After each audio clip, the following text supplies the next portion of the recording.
Hi, I'm Florence, and today we're going to look at converting between proper fractions and decimals. So remember that the place value in our decimals refers to fractions already, tenths and hundredths. But you can explore what a decimal like this looks like as a fraction by using a 100 grid or square to represent a whole.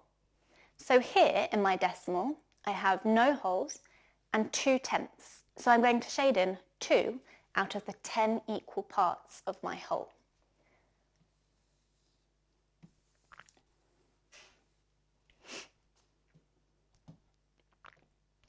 Pupils can then really clearly see that I've shaded 2 out of 10 equal parts. So 0.2 as a fraction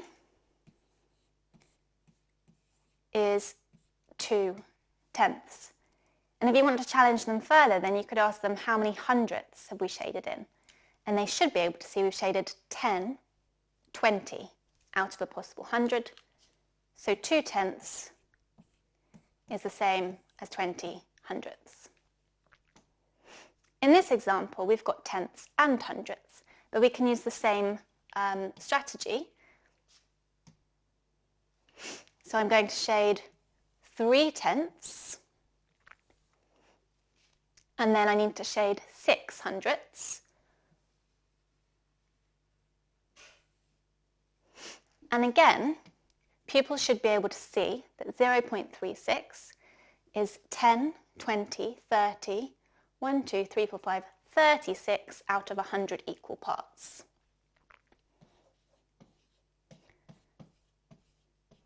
And hopefully they'll recognise that we can simplify that fraction further to 9/25.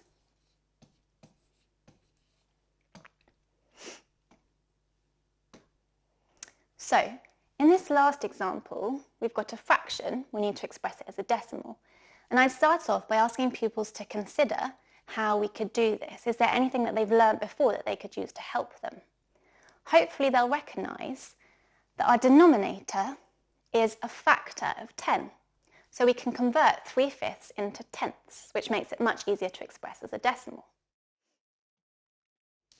If we make our denominator 10, it means that we've multiplied it by 2. And knowing what we know about equivalence, whatever we do to our denominator, we also need to do the same to the numerator. So 3 multiplied by 2 is going to give us 6 tenths. And we can write that as a decimal as 0.6. This can also work in some instances when your denominator is a multiple of 10 or 100. So here, pupils should recognise they can use equivalence again, but this time they will divide to make it the denominator into tenths. 4 tenths, meaning we can write it as 0.4. So there you go. That's how pupils can begin to convert between proper fractions and decimals. This method doesn't work for all fractions, but it's a really good starting point for your pupils.